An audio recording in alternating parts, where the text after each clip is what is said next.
Hello everyone, welcome to our channel. This is Srishti Agarwal. तो मैं आप सभी कक्षा 8 के स्टूडेंट्स के लिए लेकर आई हूँ प्रकर हिंदी कार्य पुस्तिका के सॉल्यूशन, जिसमें हमने काफ़ी सारे सॉल्यूशन देख लिए हैं, गतिविधियाँ भी देखी हैं। तो अगर आपने किसी कारणवश कोई भी वीडियो मिस कर दिया है तो आप हमारी चैनल की प्लेलिस्ट से चेकआउट कर सकते हैं। यहाँ पर हम कंटिन्यू देखेंगे कार्यपत्र 66 से वर्कशीट 66 से।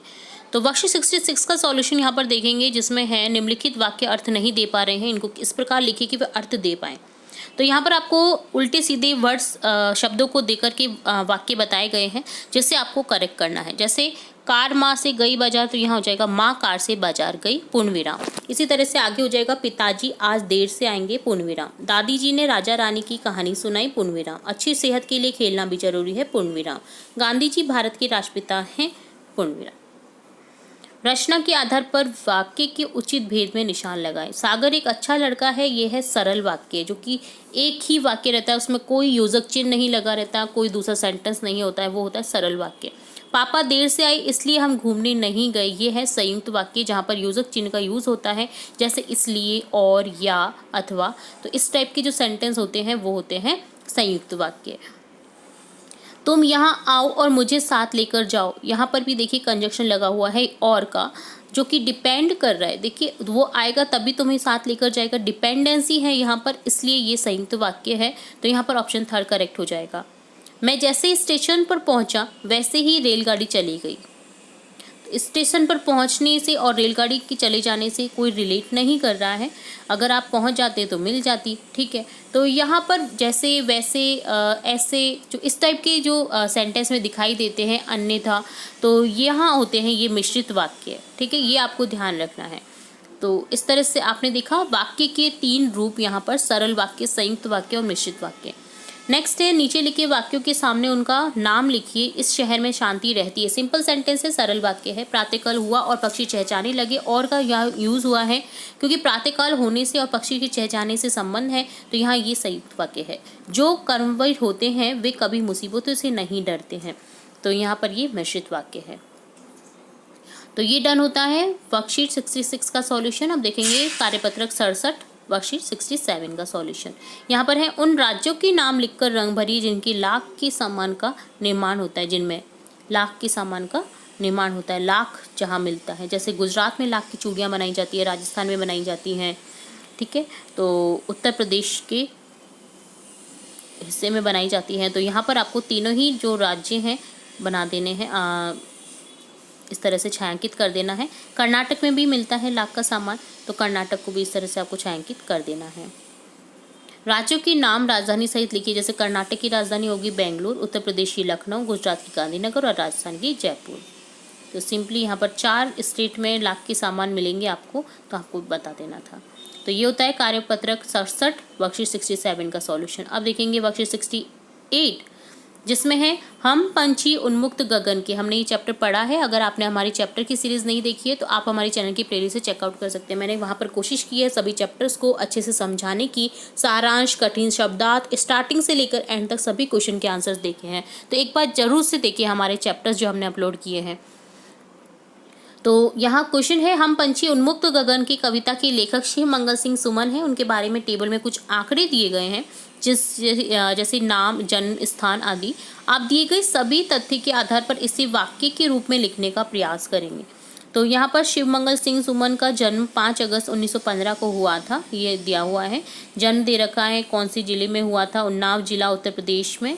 मृत्यु हुई थी उन्हें 2002 में, उम्र 27 वर्ष थी, उज्जैन मध्य प्रदेश भारत में। कार्य क्षेत्र था उनका कवि, शिक्षाविद, राष्ट्रीयता भारतीय थे वो। और अन्य रचनाएं उनकी हैं मिट्टी की बारात, हिल्लोल, जीवन के गान।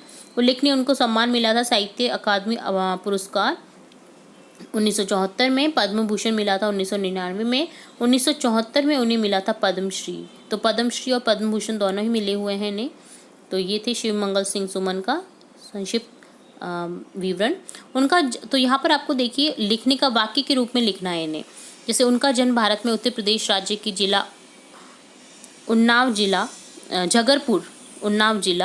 जगरपुर में हुआ था। ये एक महान कवि और शिक्षाविद थे।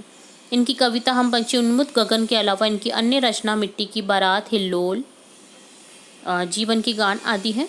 इनको 1974 में साहित्य अकादमी पुरस्कार से नवाजा गया, 1999 में पद्म भूषण और 1974 में पद्मश्री से नवाजा गया। इस तरह से आपको सिंपली सेंटेंस में बदल देना था। आप भी अपने संस्था प्रधान का साधारण जीवन परिचय मालूम करके लिखिए। तो आपको अपने संस्था प्रधान का साधारण जीवन परिचय मालूम करके लिखना है यहाँ पर। जैसे हमारे प्रधानाध्यापक जी का नाम सुरेंद्र सिंह है, वे सिरोही जिले के रहने वाले हैं। उनका जन्म 28 जनवरी 1971 को हुआ था। वे अंग्रेजी के अच्छे विद्वान हैं। इसके अलावा उनको राजनीतिक, सामाजिक और सांस्कृतिक ज्ञान भी है। बहुत ही अच्छे प्रधानाचार्य हुए हैं सुरेंद्र सिंह जी, जिससे मैं पर्सनली में मिली हुई हूँ। तो ये डन होता है कार्यपत्रक 68 का सॉल्यूशन।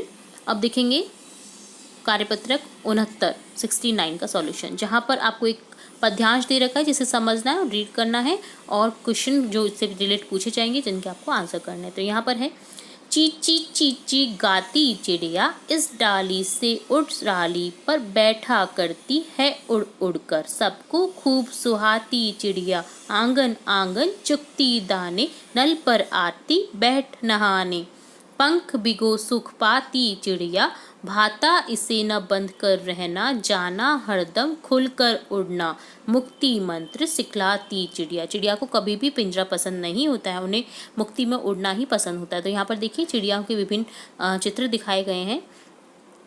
स्पैरो है, ठीक है। तो चिड़िया को कुछ करके खुशी मिलती है। कविता से उन पंक्तियों को चुनकर लिखिए जिसमें चिड़िया को कुछ खुशी मिलती है, खुशी बताती है।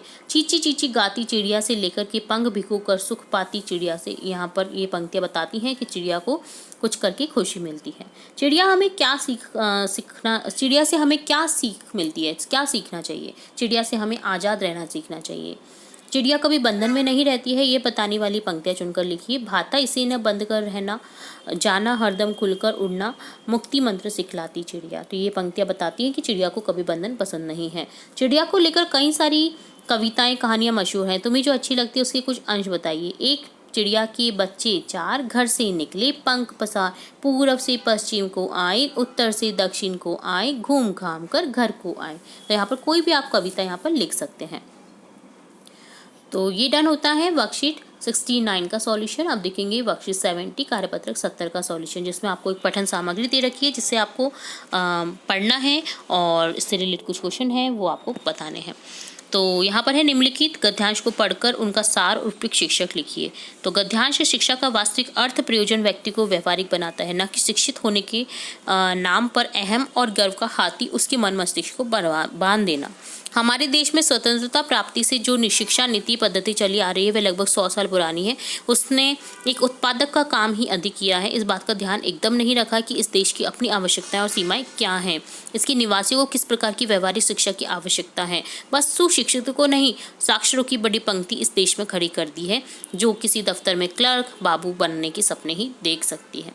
तो सिर्फ यहाँ आजकल जो शिक्षा पद्धति है वो यहाँ तक ही रह गई कि हमें जॉब करनी है, हमें नौकरी करनी है, और कोई व्यवहारिक ज्ञान नहीं मिलता है उस शिक्षा से कि हमें समाज में क्या करना है, हमारे समाज के लिए क्या करना है और हमें किस तरह से व्यवहार करना चाहिए समाज में लोगों से। तो ये शिक्षा भी हमें ज़रूर से मिलनी चाहिए हमारी पाठ्य पुस्तकों के द्वारा, बट ये नहीं मिल पाती है। तो यहाँ पर उसी से रिलेटेड बातें कही गई हैं। तो शीर्षक है यहाँ पर, शिक्षा पद्धति की बात की गई है, तो यहाँ पर शीर्षक लिखूंगी मैं शिक्षा पद्धति। सार होगा, शिक्षा प्राप्त करना है, शिक्षित होना का अर्थ एक सभ्य व्यवहारिक नागरिक बनना है, ना कि केवल नौकरी प्राप्त करना। अगर नौकरी मिल गई है और वो बेईमान है तो क्या मतलब ऐसी नौकरी का, वो आपको भी परेशान करेगा। तो फिर व्यवहारिक एक नागरिक जो बनता है ना, और जो अपने पद को अच्छे से संभाल सकता है, अपने पद को जानता है कि मुझसे क्या करना चाहिए और एक्चुअल में उसकी ड्यूटी क्या है, अगर ऐसा सब करने लग जाए तो इस देश में कभी भी कोई भी आदमी परेशान नहीं रहेगा किसी भी चीज़ से रिलेट करके।